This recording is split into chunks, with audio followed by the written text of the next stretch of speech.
I'm David DeVoe, and I'm going to talk today about feeling welcomed.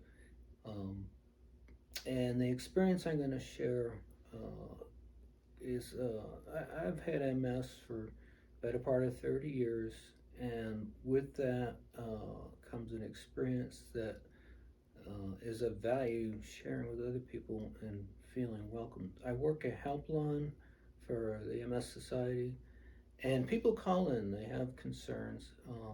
And what I try to do is um, make them feel welcomed um, because, in many instances, the people, even amongst close family members, don't feel welcomed in their household.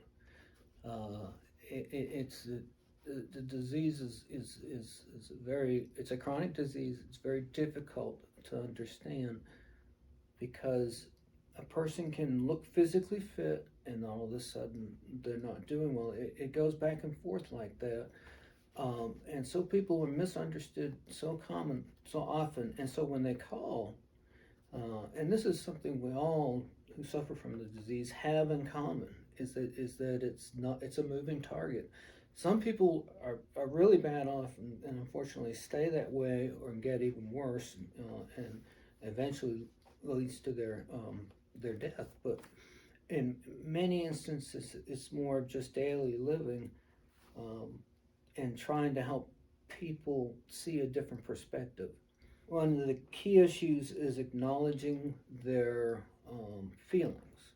Um, I have one woman who calls all the time who talks about her being her MS. It seems to be a focal point of her life, and so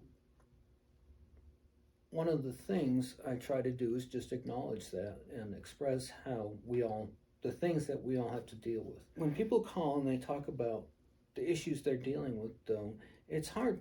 The welcoming is the first part. And then once you get them in the welcoming side, they start to listen. And what you can do is you can change their perspective. You can have them look at things in a different way. You can have them look at the way other people are seeing you. Um,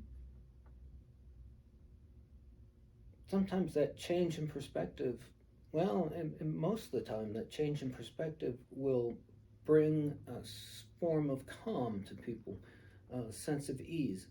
Um, just that understanding, and then the ability to reroute um, makes people relaxed and reassured that their feelings are justified. So that's one of the. It's just a very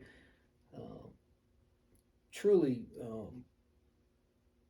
rewarding um, moment for me personally.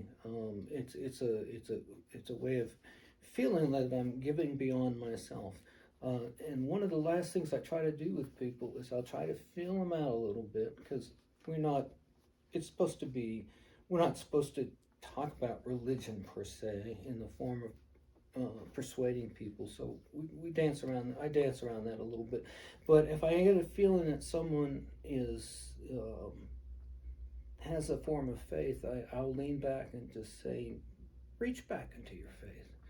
Lean back on your faith. Let go, whatever faith you are, and see if you can let go. Because a lot of times, what you are worked up about is what you yourself create. Lean back and let go. And personally, as a Christian, I lean back on God. I just let it go. I try to help people do that too, whether it's directly pointing at religion or um, perhaps the steps leading up to them. So, welcoming people is very beneficial. Um, it puts people at ease and allows them to look at bigger picture, things beyond themselves, and then they got to start to look at other